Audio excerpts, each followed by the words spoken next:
Iron. I'm John Anderson. Meet my co-hosts Nick Best and Akeem Williams. We're going to have some amazing guests on the show. Buckle up tight because we're going to be talking about the shit you're not supposed to be talking about. We're going to be discussing anything and everything it takes to become a Legend of Iron. Legends of Iron is brought to you by Muscle Mints. Muscle Mints is the creator of Carnivore Pure Beef Protein Icing. Beef builds muscle, and Carnivore is the world's #1 selling beef protein. And don't forget to try our new Carnivore flavor, Rocket Pop. Oh, damn! Whoa, this is it right here. Wow, is this protein? Delicious. This is too good to be protein. Woo, we about to change the game with this one. You're gonna love it. Welcome to another edition of Legends of Iron. I am John Anderson. With me, always my partners in crime, Nick Best and Akeem Williams. We have got a killer show for you today. We have got one of the greats, no question about it. He has been strong from the jump, and I'm talking about strong from the time he was little. Straight up extreme honors in anything he has ever done strength. And we are happy to welcome Jerry Pritchett. Welcome to the show, brother. How are you today? Good, man. Thanks for having me. Appreciate it. Absolutely. There's with a show named Legends of Iron, it would be absolutely silly not to have you on the show, probably more than once. So this is round one. Yeah. Cool. That's good. Right on. Well, brother, take us back. I mean, you started off, you were strong from the beginning, but obviously everybody knows the Jerry Pritchett of today, television and whatnot. But talk to us about, what was it that inspired you to start, and talk to us about some of those early experiences that weren't captured on television. So, I started, of course, middle school, 13, 14, little weight set at the house, playing around like most of us did. And then when I was 15, after my freshman, my first go of freshman football, we decided, buddy of mine, we decided at a gym just to go get stronger, bigger, stronger for football. And ended up going to a powerlifting gym, Thorbeck's, which had some history years ago with John Cole and, first guy to squat over 900 pounds. And so he had some history for powerlifting, and walked in there literally on a Monday to just start training to get bigger and stronger for football. And the guy that ran it was a powerlifter time. He was, I think he's still ranked top 50 for 165s, 148s, had a almost 700-pound pull back in the 80s. But he said, I'm putting on a teenage nationals this Saturday. He said, a couple guys from your high school are doing it. You want to do it? And a buddy of mine that went in with me, he wasn't interested. And I said, yeah, sure. What do I got to do? He said, so I got the quick overview of this is how you bench, this is how you deadlift, this is how you squat. I trained every day of that week. I think I walked in the gym on that Friday before the meet. And he goes, what the hell are you doing here? I said, here to train. He goes, you're doing a meet tomorrow. Get the hell out of here. Go home and eat, sleep. Okay, that Saturday. So I'm sorry to interrupt you, brother. So you're talking about you didn't know how to lift yet, and you were basically going to this meet. I didn't know anything. I said, I filled around at home. I walked in the gym that Monday, and he said, I'm doing a meet Saturday. And I got the brief overview of how to squat, bench, and deadlift. Trained every day that week except for the Friday. He sent me home. Walked in the meet that Saturday and instantly fell in love with the sport. Up at that point, I'd been around auto racing and then had done football. And then I did that first powerlifting meet and was instantly in love. Like, this is cool. This is all on me. Football, you can have the best game of your life, and quarterback or somebody else has a bad game, you guys lose. Powerlifting, strongman, anything with strength athletics, it's all on you. You get what you put in the sport. You see the results, and I instantly loved it. And probably one of the best things I always said that happened to me is a couple of guys that from my high school did that meet. And back then you had to have a qualifying total to go to Junior Olympics. And I didn't hit the qualifying total, but those guys did. And it pissed me off. So I spent every day in the gym. I didn't miss that next year. And then the next year I qualified for the Junior Olympics, went 3 times as a teenager, won gold 3 times.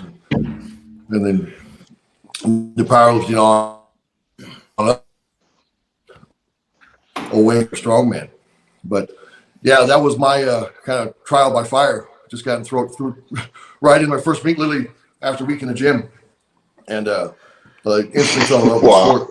And then in 08, I had the chance to do found a strongman here in town, and then so went and did the strongman. And a buddy of mine, we trained together forever. We had kind of implemented some strongman movements into our powerlifting training because we were seeing some results. So how old are you now? Are you still 16 and starting to move into strongman at 16, or has a little time passed? No, so that was 96. I was 15 when I started powerlifting. And excuse me, 15. Powerlifting, and I've always done 15. And then, in 08, so I was 27, 28 when I started strongman. Now question.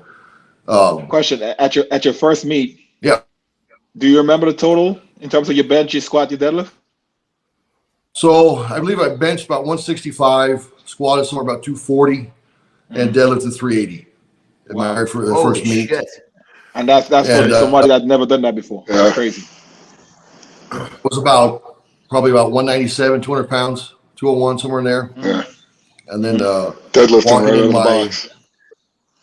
Yeah. Well, I grew up in a Fab Shop, moving steel around my dad's Fab Shop. So deadlift kind of came natural, picking something heavy up. This is a great kind of understanding of why you became such a monster deadlifter. I mean, hands down, one of the best deadlifters on the planet. How it was even developed before you touched the bar, carrying around metal in the fabrication shop. What kind of stuff were you carrying around, like big awkward pieces of metal that you'd even translate perfectly just, strong? Pieces of equipment, just heavy pieces of steel around the shop, just the welding cylinders, everything. I started working in the Fab Shop. I grew up in a Fab Shop, but I literally started working in the Fab Shop when I was 12. So I was moving around steel all the time. And then we did race cars. It didn't become a joke at the racetrack. If we were changing a tire, I'd grab the front of the sprint car and pick it up. And just, we don't need a jack. We've got Jerry. Don't just pick the car. That's beautiful. I've actually done that too. Just came natural. Just working. And then just it's obviously evolved from there through the years, but. So let's go back to that early part of powerlifting. You did your first meet literally after a week of training. You must have obviously. Let's fast forward 1 year. So what did you do that following year for the qualifier? How much progress had you made in a year from 15 to 16? So I believe I pulled somewhere around 500 pounds. Squat, I don't remember. Maybe high threes, somewhere in there. And bench was always one was behind for me. I was tall, lanky, long arms, so bench always took a while for kind of bench to come along. But deadlift climbed pretty fast. Because I think when I was, remember the last Junior Olympics I did, I think I pulled somewhere around 675, and then 2 weeks later I did a nationals in California and pulled 705, and that was about 18. God damn! You were a 700-pound deadlifter as a teenager. Is that correct? Yeah. Oh, that's got to fit into some crazy record. I mean, holy shit! Yeah. I don't think I've ever heard of an 18-year-old pulling 700 pounds. I mean, do you know, Jerry? That's probably some record that's going to be locked away for decades to come. Yeah, I don't think that's crazy. Yeah. God dang! So at this time, how tall are you at this point? About almost the height I am now. I got a big growth spurt around seventh grade. Grew a little bit through eighth. By the time I was a freshman, I've been about the same height since. Big thing is just gain weight. It's like my freshman year, I was about almost 200 pounds. I walked into my sophomore year about 215, 220. In my junior year is when I really put on some weight. I walked in at 265. Then I started my senior year, I was 275. And then I graduated at 298. I was trying to get to 300 pounds before I graduated. I didn't hit 300 pounds the week after graduation. Dude, you were like a high school coach's dream Yeah. Except I had a very bad attitude by the end of my high school, so I didn't get along with football coaches too well, unfortunately. But that was part of in the gym.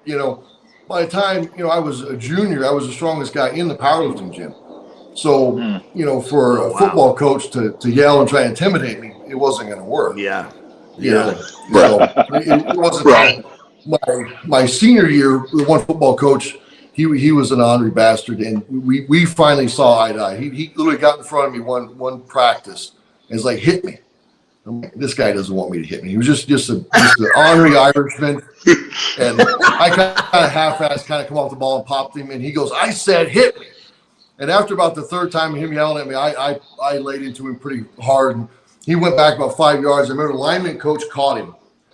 And as soon as he caught him, he goes, yeah, that's how you hit. And I'm like, so we got along fine. So the other coaches could really talk about it. Me and him got along fine. We had an understanding, So like he would kind of handle me. Then the other coaches didn't even bother at that point. But I learned a lot of respect. He got in front of me, took a pretty big hit from me. And like I started my senior year, I was 275, and by far the strongest guy in the gym. So that's crazy. That's crazy. So obviously you're playing football, but you really were in love with weight training, correct? Yeah. I said, football is what took me into the gym, but once I did that first meet, I was there for powerlifting and stronger. Then that was my love then, and then football was just kind of really going through motions. I was good at football, had the opportunity to really probably carry it further, but I just didn't have the interest in going to school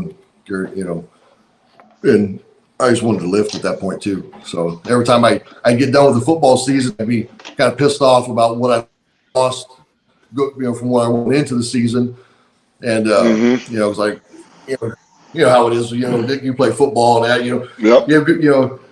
You're here going in. The time you come out after all that season, your lifts go down. So every beginning of a season, I'm like, fuck, I catch back up to get where I was at. And so kind of when I was done with football, I was like, just full bore power.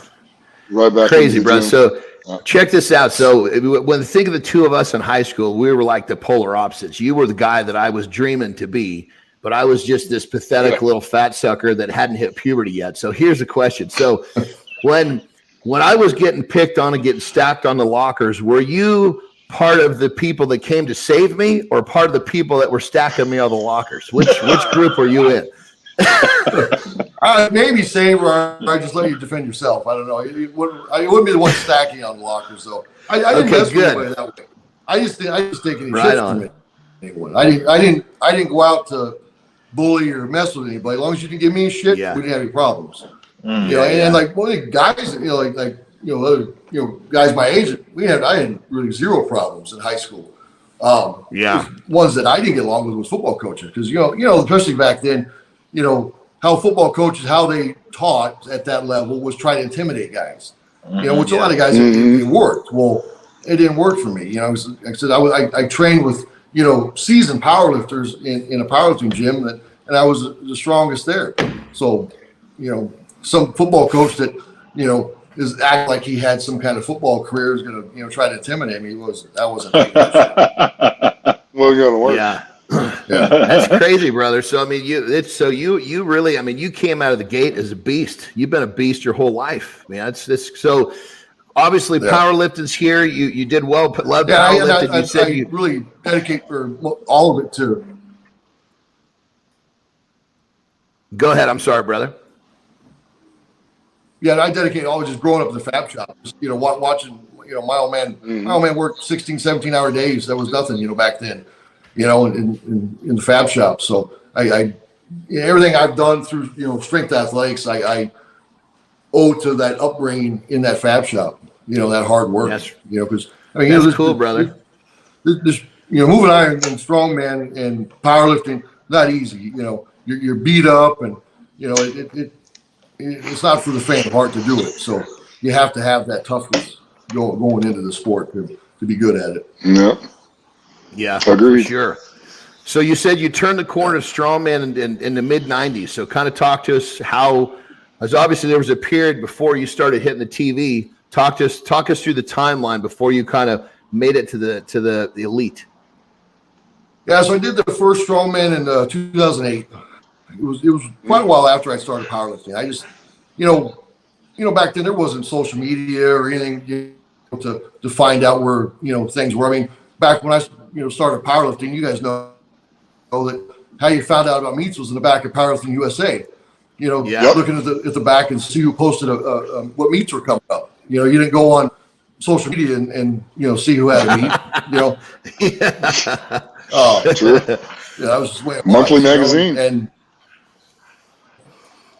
so I didn't where I was at here in Phoenix. There was just nothing going on for strongman at the time, and so I really didn't know how to get into it. And then it wasn't until 2008 there was a local one here in town that I jumped into and did it. And at the time I was actually even kind of, for a while I even kind of backed off power. I was still powerlifting, but not as serious. I grew up on race cars, and I always wanted to drive a sprint car. So I built my own sprint car, and I started racing at the time. I was still doing a little bit of powerlifting. Ooh. And then that strongman You came drove about, a sprint car. and so I think I'm gonna, How did you fit I did, into a yeah, sprint believe it car, or not, brother? yeah, How I drove did a you sprint car. how did you get in there? Did the top of the It was roll very tight, cage very come tight. on to get At the time I was Very, very tight. How big was the track? Was it like a 3/8 of a mile or a quarter mile or a half mile? Because those turns come up stupid fast on a 3/8 of a mile track. Yeah, we're primarily 3/8 mile. Then we have the one track here's a half mile. Yeah. So you're going 90 miles an hour in a car with a stagger. Did you have the wing or the no wings on the front? I ran non-wing. So you don't stick to the ground as well either. That's nuts. Yeah, dude. no. Yeah. That's nuts. I've hot So lapped one of those once. the first strongman I did in 08, I had my truck and trailer in the parking lot, and after the comp, I drove to the racetrack and raced that night. And I tell the story because about halfway through the main event, we had a yellow flag, and my fucking back is killing me. And I remember using the shoulder harness so I could try to stretch and see because my back's fucking killing me from the strongman. And we're putting along. But when you're up speed, the adrenaline, you don't feel it, So the light blinks, pull the lap belts back down, and then there you go. Then adrenaline's up, you don't really notice it. But man, I couldn't wait for that race to be over with. My back was killing me. It's strongman, especially first strongman I had done, and then to get strapped in the seat that night to race, and it was rough. That's crazy. So you did your first strongman competition. Kind of talk us through the strongman timeline. So that was May of 08. I did that first one. I did another one in New Mexico, and I was second. I was really losing them because of stones. I never touched stones. And I remember the first one I did like chalked up, cupped the stone, 300-pound stone, just set it over the bar. And I remember that the guys that had ran it came over. They go, "You can't do that." So what do you mean I can't do that? I just did it.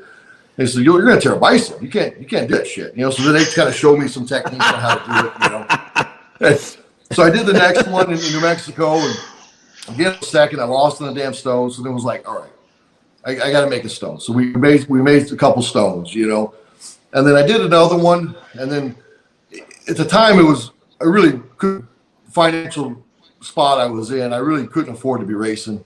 And so it was, and the strongman was started, and I was like, I think if I dedicate myself to this, park the race car and go full, training, focus on strongman, I can do this. So that's what I did. I parked the sprint car, and then I went to the Nationals in 08. I actually met Nick there. He probably doesn't remember. He was in a pool with JJ was a baby back then.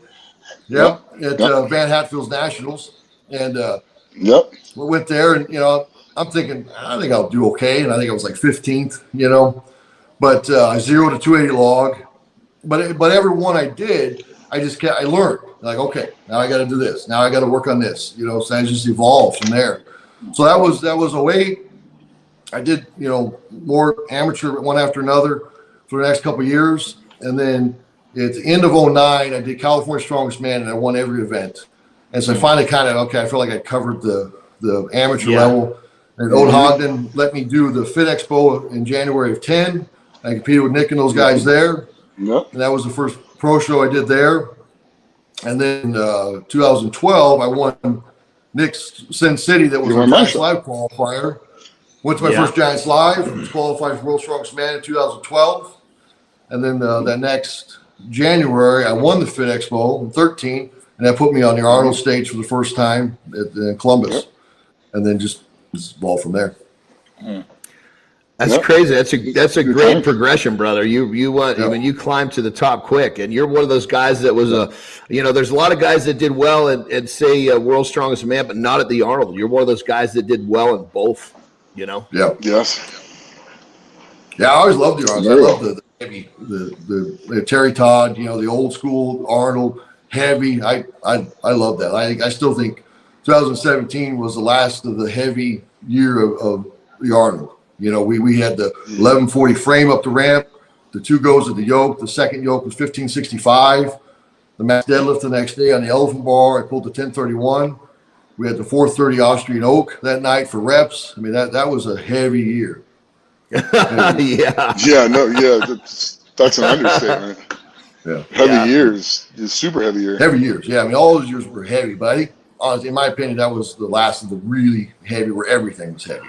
They still have a heavy event here or there, but everything was heavy. I mean, day one was the 1140 yoke, or the 1140 frame, and then 2 yokes, the 1300, and then the 1565. That was day one. And then you come in Saturday for the max elephant bar deadlift. So talk about some serious spine compression in day one.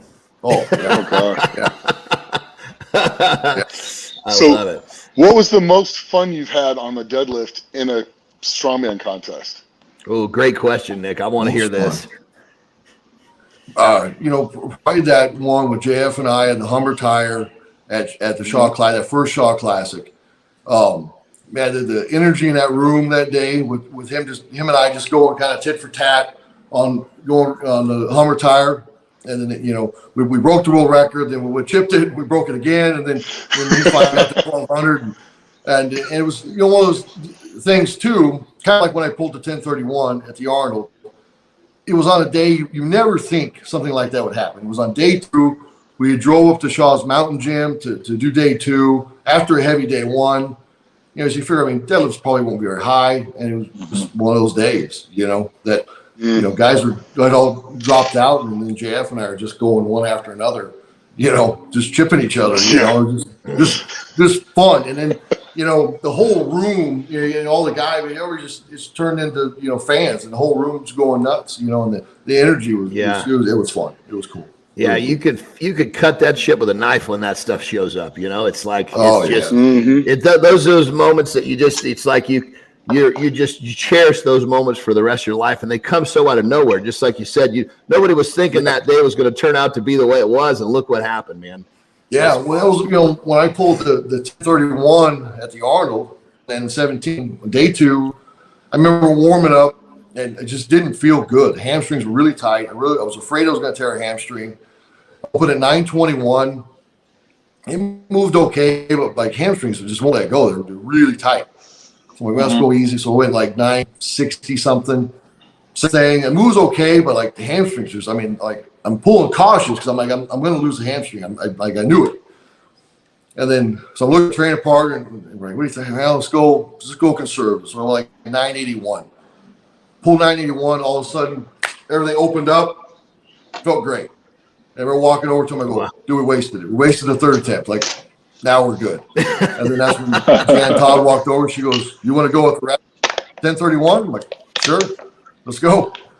And like I said, one of those things, you told me that Friday night. There's no way. That's the way I felt Friday night after day 1, But there's one of those things, just, get more and more pulls in, and everything starts getting a little better and a little better. Get loose, and everything opens up, and it goes back to it goes back to carrying shit around in the Fab Shop, brother. Your posterior chain was been built from the time you were a youngster, you know? Yeah. Yeah, for sure. That's really cool, brother. That's really cool. So now, one of the things go ahead. Go ahead. So one of the things we really try to do on the show is really inspire the listeners, you know? So talk to us about, I'm sure, as we all know, in any highly competitive career, there's always those hurdles, those obstacles that you got to get past. Talk to you about one that you went through that you were able to climb over, but it was a challenge, and you know you get through it, and you're like, man, that was the best. So you know when you finally get over that big hurdle, it's the best thing that ever happened to you. You know, there's probably a multitude of those in your career. To share one with us, so we can kind of inspire some of our listeners here. Oh man, it's been a bunch. I mean, you go from injuries to all kinds of stuff. You know, I'll go back to when I started, because this I hear this a lot with a lot of your lifters, you know, and with powerlifting, strongman, whatever it is. You know, they get a lot of I can't. You know, I can't have this, I have that, whatever. You know, I really had no business competing. You know, I couldn't afford it. With the financial position I was in at the time, you know, things I had going on in life, I shouldn't have been doing it, but it was what I was going to do no matter what. You know, and I can remember going to a pro-am in Dallas, I think in 2009. I had $70 in my pocket. I got there, got a ride to the hotel. It cost me $60 to get from the hotel to things. I got $10 left. I had to talk to the hotel and to let me check in, to promise that the next day I'm going to have money in my car because I'm going to get a check direct deposited in. So they finally let me check into Motel 6, so where the cheapest hotel I'm at, you know, I can find. I ordered the Denny's, ordered like the pick Grand Slam thing to get some food the night before the contest. And you want a drink? I'm like, how much is a drink? They're like, we'll give you water. I'm like, okay. I had no business being there, and I'm competing the next day, you know. But I didn't think twice about it. Like, that's what I was going to do no matter what. So if it's something you really want, you'll make it happen no matter what it is, whether it's injury, financial, whatever it was, you know. I just made it happen. You know, I remember another program I did in the next year in Orlando. I couldn't afford to go at all. And I had a buddy of mine who worked at a gym, and he said, like literally a few weeks before, he said, hey, they need this pull-up bar rig made. You want to do it? I'm like, shoot, yeah. Literally, I took the side job with my dad's shop, stayed up to like 2 o'clock in the morning for a couple nights to finish this thing so I could get the money to buy my airline ticket and book the trip to go to the pro-am. Because like I said, I was whatever it took to get there, like whatever I got to do, you know. Yeah. So wow, if you want, you make it happen, no matter what. Brother, that is totally awesome and extremely inspiring, because let me tell you, you hit it on the head. There are too many I can'ts, and when you really want to, you find a way, you know. And that's too. I mean, especially I love the story where you're ordering something off the menu and you're asking how much a drink is, and they're going to give you free. I mean, you were literally watching every penny. They felt sorry for me. They're like, we'll give you and I love the part about you convinced the person at the hotel to let you in because you're going to have prize money to direct deposit in the next day. So it was ever. I mean, it wasn't even like you were even guaranteed in a hotel. You had to even maneuver to get into your hotel. That makes it even better. I fucking love it, dude. I was close to sleeping outside that night. Wow. How did you do in those contests? I was second in Dallas. Crusoe just barely got me on stones, and then those damn stones. I think I was probably like fifth in Orlando because I wasn't even really training to go. Like literally, it popped up last minute. I had the money to go, and I'm going to go. You know, wasn't prepared for it. Anything. It was like because I couldn't afford it, so I really wasn't planning on it. And all of a sudden, when the thing came available for me to do the side job to do it, all right, I'll go. You know, and I wasn't ready. Like literally the week before, they had a 410 stone for reps. I found a guy in town, Ryan Bakke. He had one. And I ran up to Ryan's and hit his stone real quick because I didn't even have one at the time to train. You know, like so. But I hear so much like, oh, when is it? I'm not going to be ready. I don't know if I'll do this or that. Like, if you want it bad, you just go because everyone you do, you'll learn something about yourself. to make you better. Yep. You know, and just go do it, make it happen. Yeah. You know, and that's just what it did. Brother, I thought I was really, committing mark, stepping over. In the beginning, when I was learning Strongman, I didn't have equipment either. So I was driving like 4 hours of direction to get to a place that had equipment. So you're driving 4 hours, 3.5 hours, training 3-4 hours, and driving back home. But you just did what you had to do. It wasn't a question. Exactly. And you didn't think twice of it. You just did it. This is the only way to do it. So it's time to figure out how to do it. There's no plan B. Yeah. That's I remember driving whatever it takes to make it happen. Yeah. Absolutely. Yeah, that's the way it's always been through anything, whether it's through injuries or anything.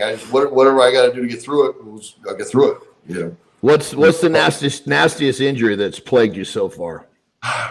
Right now has been the one going into Worlds last year with these hips. I torn labrums in both hips going into World's Strongest Man last year.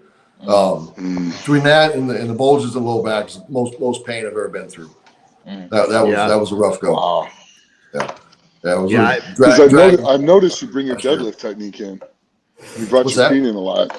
I've noticed you brought your feet in a lot. My hips can't take the wide right now. So just in order to save the hips, whether healing, because I've had 5 bone marrow treatments. I have 1 on my shoulders and 2 in each hip. No to get shit. everything healed up. I mean, just moving iron since '96, so shit's a little wore out. So trying to just build everything up. So right now, in order to save the hips, I brought the stance in, which has been a big change because I got a lot of power off the floor with that push, but it's getting better. So getting better. But again, whatever it takes, whatever I got to do to get it done. This right now is what I got to do. So I'll move the stance in, save the hips. That's it. That's it. Whatever it takes, baby. That's some inspiring shit, brother. That's good stuff. That's really good stuff. I'm sorry, Nick. I interrupted you. What were you going to say, brother? You had a question, and I cut you off somehow. Well, that was it about bringing the stance in the hips and everything else, and then it's like bringing them in that much more narrow. You can bring your hands in though quite a bit too.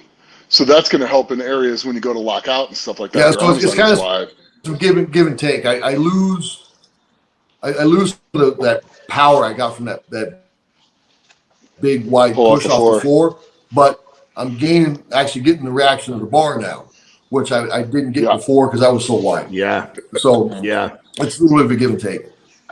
Yeah. I understand. Do you feel like that? Moving your feet in. Is it really doing a lot to save your hips? Is it going to give you kind of another stage in your deadlifting? It is, yeah. It's allowing the hips to heal and just it takes the load off. Just that wide, and because a lot of the problems I'm having in my hip is out that wide when the labrums are torn. So it's saving that right now, letting those heal. And the more I do it, the deadlift's coming back, so it's feeling pretty good. Didn't you say you had a bulge in your lower back? Doesn't that hurt your lower back with going to closer stance? I had three bulges in it last summer. After Worlds last summer, I had bone marrow on both hips, shoulders, and then I had a procedure called disc seal on the low back to heal those bulges. Okay. It's something like PRP. They mix a paste, you put in there where those bulges are to heal them. Gotcha. But they can go into specific spots. Is that correct? Yeah, they put it right in. Stay It's in right that where spot. that jelly's in between the discs, they'll put it right in there to seal that back up. Oh, okay. Yeah, because like PRP, when you do it, it spreads all over the place. That stays centralized and local, correct? It's explained to me, so it's thicker than PRP, but it's somewhere around the same process, somewhat. Yeah, brother. How does your back feel now? After Back that feels procedure? great. Okay. Back feels great. The one my left hip, it's really good. My right hip is one that's still kind of coming along, but it was the worst wear and tear wise, and there was an impingement in that one. So it's just a little longer coming along, but it's a hell of a lot better than it was. I mean, I was barely dragging my legs around at Worlds last year. Yeah.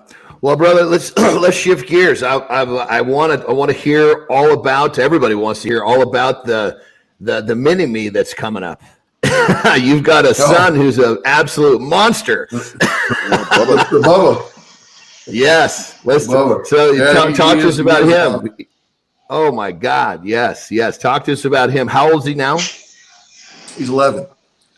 He's 11, and he's literally he's watched and studied the sport since he was a baby. I mean, we'd go out to eat, and most kids are playing video games and stuff, and he's watching, World's Strongest Man on YouTube. And he's I think now, like he literally studies the sport. He can probably tell you more than some of the athletes that are competing about past events and whatnot. But since he was a baby, started walking, he was wanting to lift things. He had a little barbell when he was like a year and a half that I made him. He was deadlifting. And there's a video of him when he was probably 1.5, 2 years old, doing a load medley with little push around cars on the couch after watching Worlds. But he's been in the gym since he was 6. And then since he was probably 8, he's been in there. I mean, he trained full time because before it started, just go on Saturdays for strongman stuff, and then now he trains with us every day. And he's done several powerlifting meets. He did WABDO Worlds back in October. Deadlifted 275, had 300 off the ground. Oh my God! Oh my God!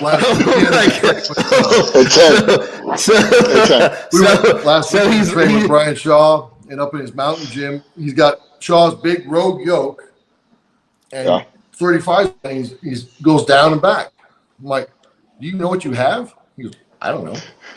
So we had to ask him. He just picks it up. What the thing weighed, and we're like, you got 440 pounds. He goes, oh, it's a PR. I mean, an 80-pound PR, I love it. Wow. So he's 11 right now. So I go, you know what you have there? And he'll go, yeah, I got a 25 there and a 30. Like, I can see that. How much weight do you have?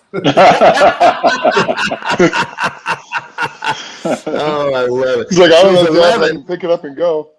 That's it. He's 11. How much is he he's weight? going to do in June in California. He's going to do the Teenage Nationals and go with the 13-14 over there. Nice. He did one last summer. He went with the 13-15. It was 4th at 10. So he's got a lot of goals for himself. We'll see. He thinks he's going to be the youngest to go to Giants Live and the youngest to go to Worlds. So that's impressive, man. Impressive. Wow, very that's impressive. Beautiful. It's how much does he weigh right now? About 180, 185, and he's 11 years old. Oh my God! I wasn't 185 till I was 18. He's a big boy. That's crazy. Yeah, same. 17 for me. Oh my gosh.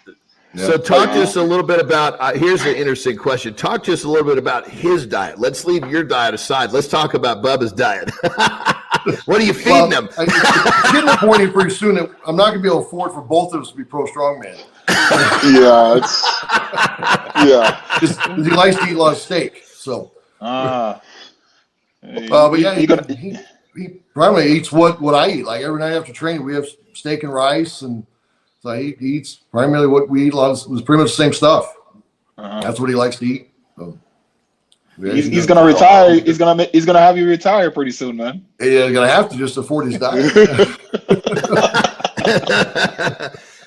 Oh my gosh. This must be like, I mean, obviously, he was kind of born into this, but for you, this must be like one of the most amazing experiences. Obviously, you're great at this sport that you do. You're a world elite, but to have your boy take such an interest in becoming up underneath, this must be like a whole different kind of level of it just must be amazing. A whole different type of paycheck, so to speak. Yeah. Yeah. No, it's really cool. And the biggest thing is just to see how much passion he has for it and drive. Yeah. I mean, if you get his drive in some other athlete's body, I mean, man, he'd have some other amazing strongmen. And so that's probably the coolest thing to see how much drive he has to do it. And it's always been since he wanted to do it. I said, I'm not gonna beg you to wake up in the morning to go to the gym. You're either gonna get up and get ready to go, or you're not gonna go. I'm like, because I don't you know, this is on you. You're not training because I want you to train, you know. And that's, you know, I tell people, like, it's on him. Like, all he gets from me and the other guys is guidance. You know, that he's going to do it. He's going to do it right and learn the right techniques. And, you know, but smart. All the push and the drive he puts on himself. That's all him. You know, which, you know, I don't like the, you know, how, you know, a lot of kids, they get the push of, you know, mom and dad want them to do this, you know, like that's, you know, what he wants to do. I just guide him in it. Yeah. You know, like, you're going to do it, you're going to do it right. So, that's you couldn't so want cool a better because, teacher. I mean, he's your boy. He's got all this passion. He wants to do it. So you're like, clearly you're not pushing him.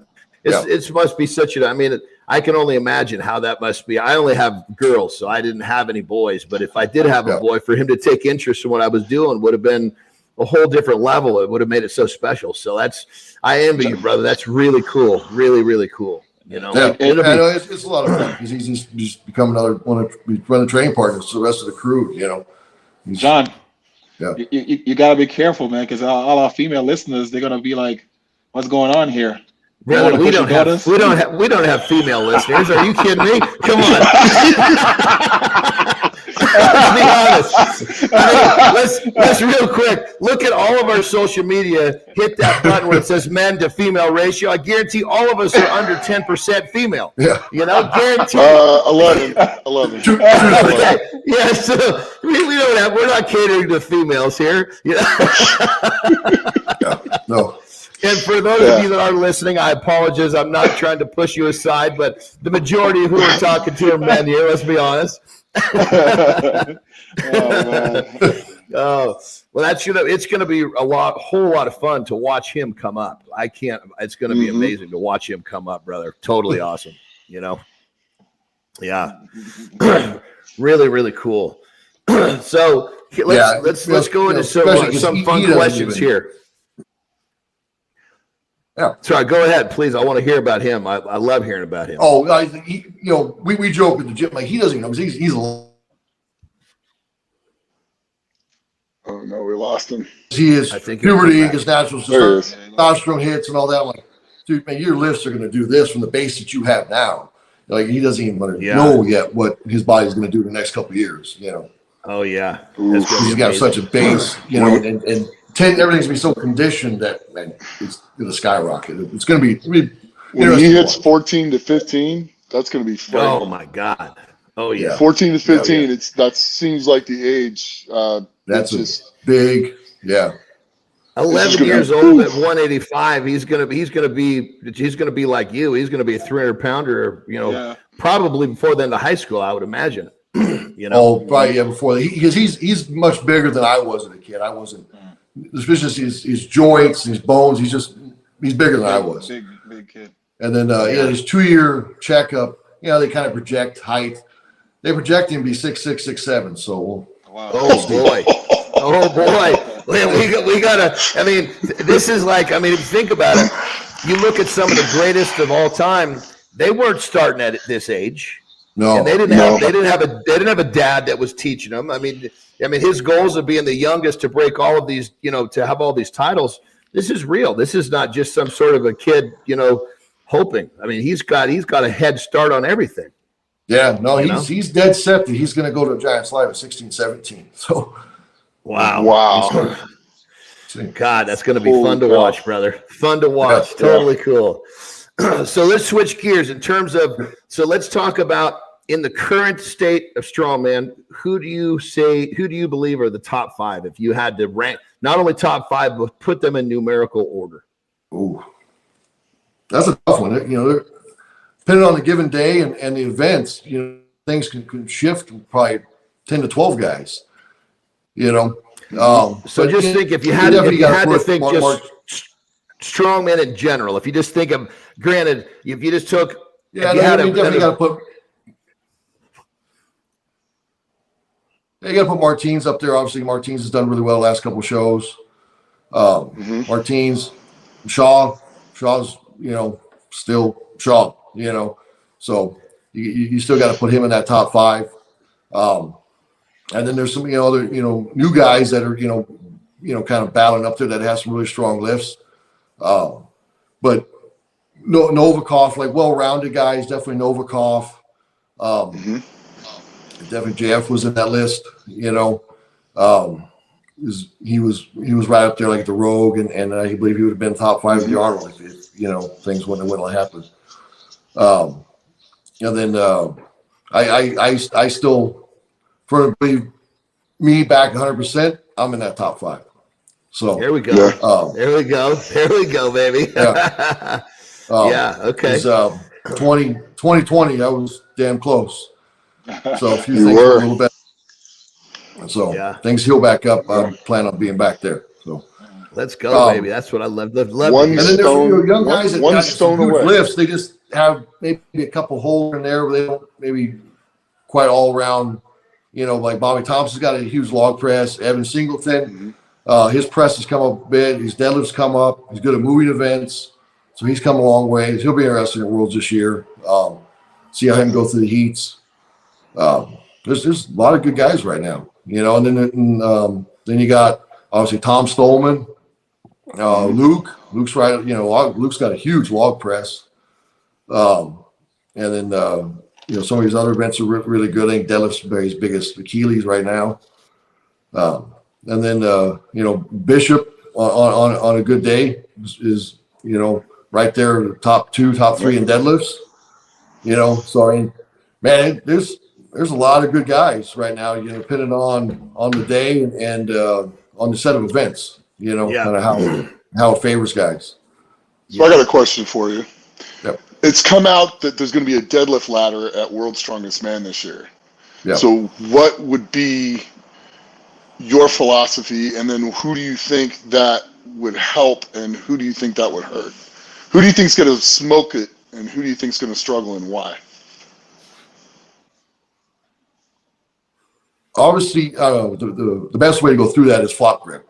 So anybody that can go through that with a switch grip, a powerlifting grip, and not strap is going to be the fastest way to go through it. And because I mean, if you saw Felix and I at Masters Worlds, it was a drag race on that deadlift. and Dickinson was pulling fast, but he was having to stop and strap, and it killed his time. You know.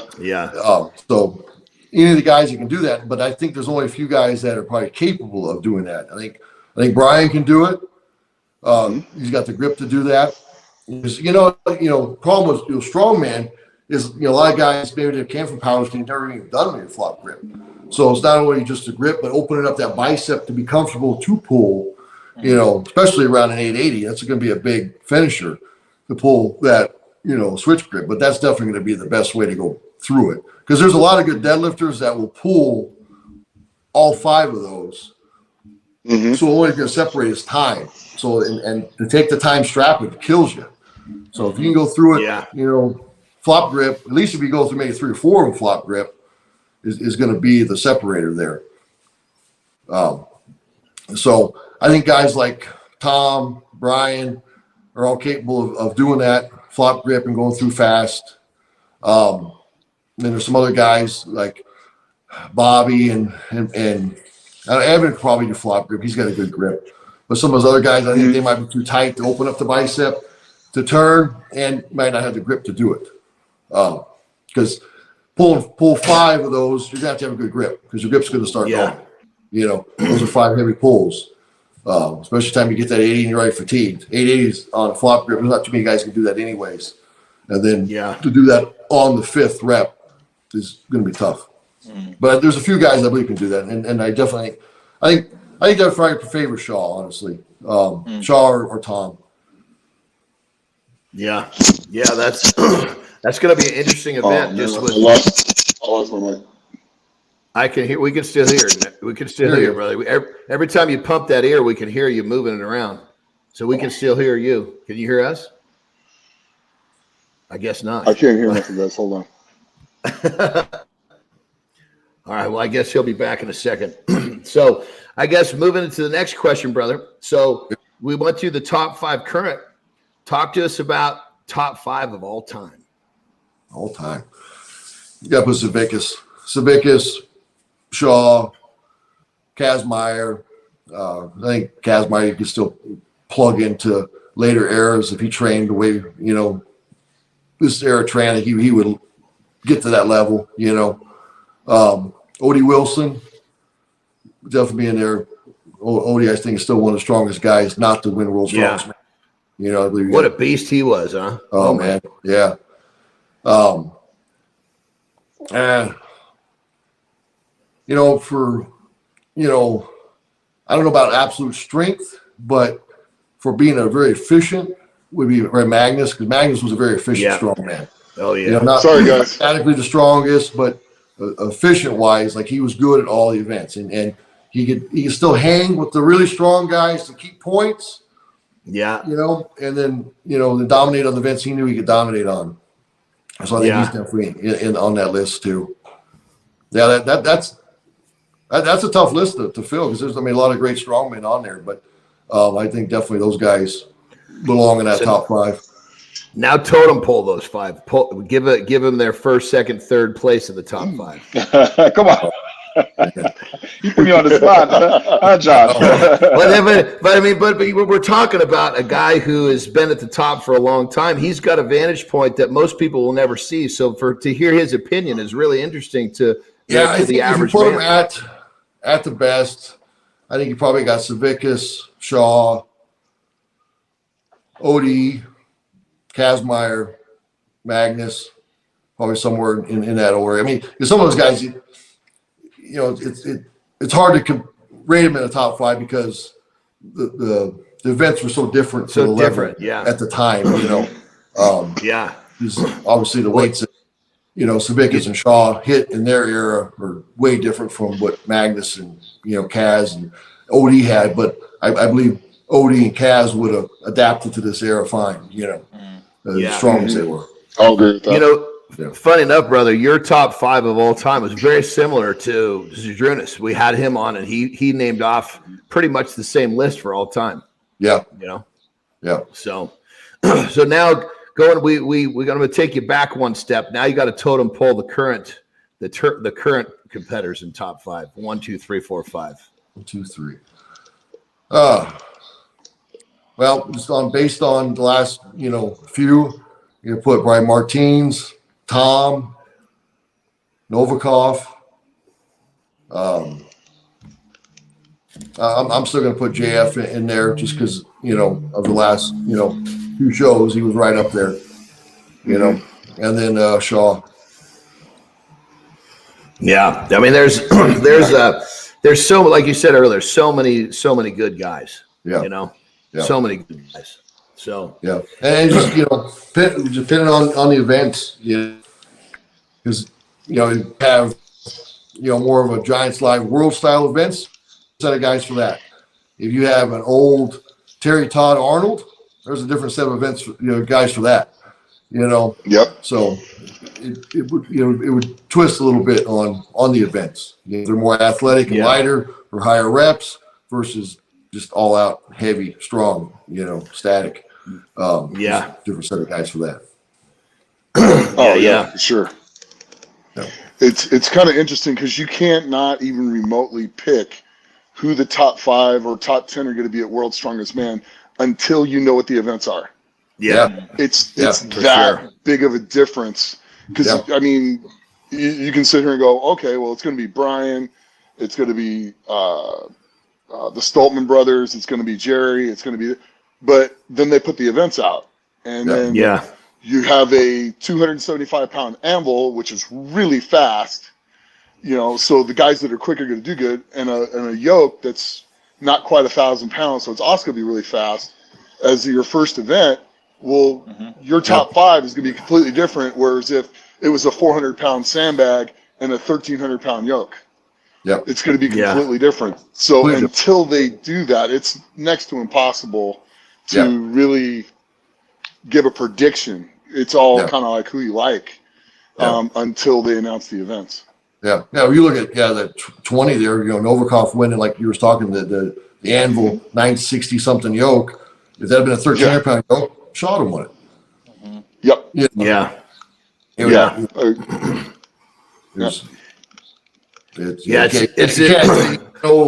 events. Yeah, it's because it could sway, one way or the other. Any given day, baby. Any given day can be different. Yeah. You know? And just certain guys who just favor different stuff. You know, like you get something under 1,000 pounds, you know, guys like Novikov and Ferris, you know, they're hard to catch. You know, they are. Yeah. You know? Yeah. And there's a guy that take it up to 11, 12, 1,300. You know, I think, you know, Shaw, myself, that we're going to, you know, be better on it. It's just, you know, it's just, you know, it's just two different things, you know. Yeah, absolutely. You have the lighter events. Absolutely. So I like the heavier because there's more separation. Instead of having, you know, 10 drag races, we'll see a little separation, you know. Yeah. Well, it's more exciting. It's more exciting when a handful of people don't finish, you know, and then you finally got that, oh my God, somebody did it. That makes it for an exciting show. Yeah. You know, well, then you can see who won it, right? It's not all down just to a stopwatch or how fast a guy hit a stopwatch because it's a drag race. Yeah. You know, it's heavy. You know who won it, you know, who was second, who was third. Yeah. Just by watching it. Yeah. Well, it's also world's strongest man. It's not world's fastest man. So exactly. But they've been doing that from the jump way back when we were talking about O.D. Wilson a little while ago. You know, that last event. Okay, well let's put a heavy backpack on and run him around a goddamn track. I mean, it was so easy to manipulate back in those days. You know. Yeah, just say right before the event that we don't want you to win. just saving the trip around the track. Just we're gonna give it to John Paul. That's it. I love it. But so in terms of up and comers, you know, obviously you were there, and one of the things that you displayed in your stories was basically just find a way to get it done. Outside of that piece of advice, what would you say to the young up and comers? Because there's a lot of listeners that are, you know, diehard competitors trying to, you know, claw their way to the top. What advice do you give to these listeners? I tell them, all the young guys, do every comp that you can do, because you'll learn something about yourself, and it'll make you better. Because everyone you'll just learn more and more. Like, oh, I need to work on that. I need to work on that. You know, and that's every one I did was like that. Every amateur show, when I did the first Fit Expo, I remember going. It was 2 days. First day, I felt great. I was okay. I mean, I wasn't great. I was tied for 7th with Szymanski going into day 2. We go into day 2, I felt like shit because I hadn't done a 2-day heavy show like that, and everybody else was doing this, and I want to go home. And I'm like, okay. Now I know what to work on. I got to get better. Yeah, you know, that was a good day. So. Yeah, they kicked ass that. I won that show that day. Yeah, kicked ass. That's great advice, you know, brother. I mean, you know, Nick, coming up, like you learn as you go. You know. Oh yeah, 100%. It makes you better. You will either it'll break you or you'll learn from it and get better. You know, and I just learned from it. I go, okay. You know, I remember the first nationals I did. It was like an 850 yoke. I wrapped my knees and it was the worst 60 feet of my life. And I was like, okay, now I know what I got to work on. You know, I zeroed at 280 log. All right, I got to get my overhead up. So I got to work on this, you know. And then I said, I got up to that first, you know, show at the Fit Expo. Day 2, I was shit. I felt like hell. I'm like, okay, I got to get better. I got, you know, no matter what you did day 1, you still got to come out and push hard day 2. You know, conditioning. But the more shows, you won't know that until you go out and do the shows. And we just had this conversation about the other day about these guys that, you know, quickly turn pro. And unfortunately, it does them a kind of a disservice because they need all these shows to get better and you know, grow and you know, learn. And if they quickly turn pro, they can't do anything. They can do ASM, you know. So it really kind of almost does some of them a disservice. And then when they do get a shot to go to Giants Live or something like that, they're really pretty novice because they haven't done that many shows. You know, so if they go have a bad performance, they go, they're shit. Well, they're not shit. They just haven't learned yet. You know, they could be great, but they haven't had enough shows to really, you know, learn. You know, so it's important. You got to just go compete. That's great advice, brother. That's great advice because a lot. I know this younger generation. You know, they're a different breed when you get down to some of the coming up, and it's almost like fear becomes something that doesn't motivate them. It almost dissuades them from taking that step that you just described. So for all you listening, take that fear and use it as a motivator to get out there and start competing. That's great advice, brother. Yeah. You know, they get me free and lose all the damn excuses, of, I'm not ready. I need more time. Just go do it. Yeah. Just go do it. Yeah. You'll find out if you weren't ready. Go do it. And be able to live with some humility that you're not going to dominate everything you do. Go learn. You'll make but you you're better. Get better. It'll break you or make you better. And if it breaks you, then you weren't meant to do it anyway. So True. Yeah. Lesson learned. That's it. I love it. All right, brother. So check this out. You get a chance to get into a time machine. You can program any date, anytime you want. You get to go back and give yourself one piece of advice. Where do you go? What going back in your life? Where are you going to talk to the younger version of yourself? What are you going to say? Oh man, which younger version? Well, you got one shot in this time machine. So what's going to be the most potent? Yeah, one shot. So which what's one going to be the most to? helpful? Actually, I'd probably go back to if I could, be interesting to go back to right 18, 19, 20, somewhere in there. And what if I just started Strongman then? What I would have done? It would have been interesting. But being said, I have loved being a part of the era that I've been a part of because I believe this is the heaviest, much heavier than it would have been back then, So, it would be cool to start then, because as, coming out of football and this, my strength level then, and it would have been interesting what I would have done, that was starting that much younger in a strongman. But then like I said, then by now I probably would have been done, and it wouldn't have been a part of this era and how heavy it's gotten. And I love it. So you would have basically just gone and told the young Jerry Pritchett start earlier. Yeah. Strongman, definitely. Yeah. Strongman. Because I'm curious what I would have done, if I'd have been introduced to it then. Yeah.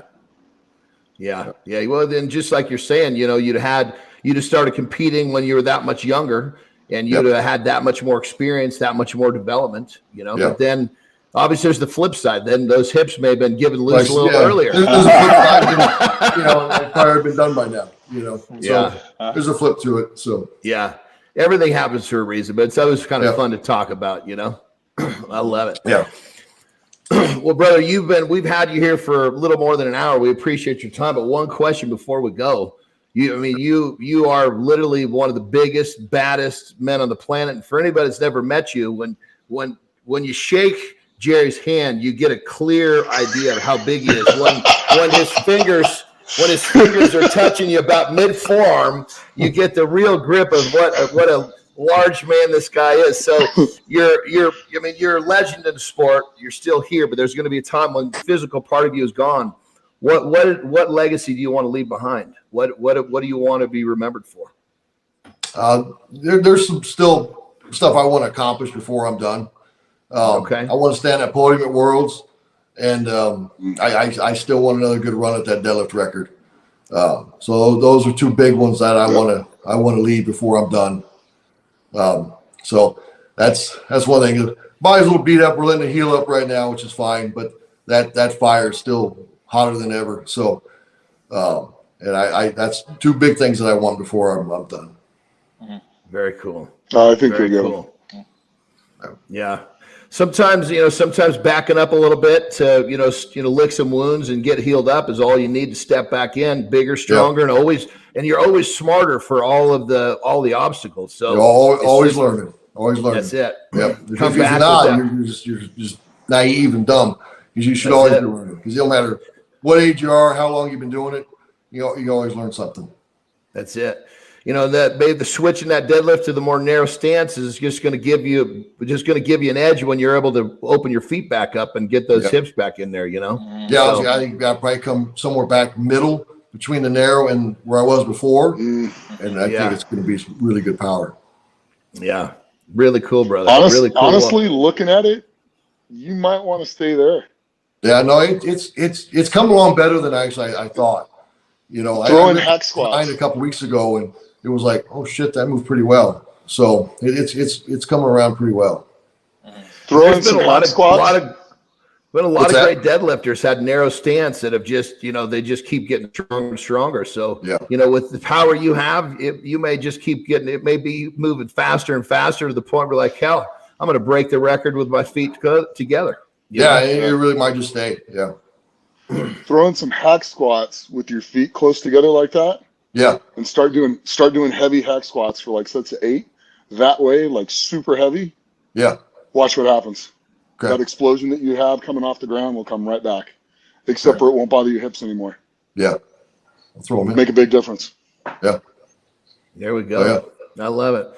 Well, brother, it has been an absolute honor to have you on the show. Well, thank you so much. Like I said, you're such a huge influence in the sport, and we can't wait for you to come back. I can't wait to see your boy come up. This is going to be really exciting stuff, So that being said, Nick, do you guys have anything else for Jerry before we sign this baby off? No, man, it's just been a pleasure. And like John said, I'm looking forward to seeing a lot more of you and your son, because I know he's going to be a beast just like you. Thank you guys. Yeah. And it's great seeing you. I love you, brother. And anytime you want to hang out, train, I can come down there, or you can come up here. No, just make it happen. Whatever. Good. All right. Let's do it. Yeah. Right. That's why Bob said, I told him I was doing this, and he goes, "Oh, we should be going to Vegas to do this." You come sit in the garage. We might have to make a Vegas trip. How's this, Jerry? Next time you're definitely a set. You're a guest that we're going to invite back. So next time, how about bring Bubba on the show with you? That would be really cool. That'll work. We'll do that. Yeah. That's it. Yeah. Because then down the road, we'll be having him on as the primary. You'll just be the secondary down the road, Yeah. I love it. Very cool. Well, there you have it, everyone. There's another edition of Legends of Iron. As always, we're here to inspire you and help you become the best versions of yourself. Had a great show today with our man, Jerry Pritchett, dropping some pearls on you. And hope you enjoyed it. We will see you next time. Thanks, guys. Legends of Iron is brought to you by Muscle Mints. Muscle Mints is the creator of Carnivore Pure Beef Protein Icing. Beef builds muscle, and Carnivore is the world's #1 selling beef protein. And don't forget to try our new Carnivore flavor, Rocket Pop. Oh, damn. Whoa, this is it right here. Wow, is this protein? Delicious. This is too good to be protein. Woo, we about to change the game with this one. You're gonna love it.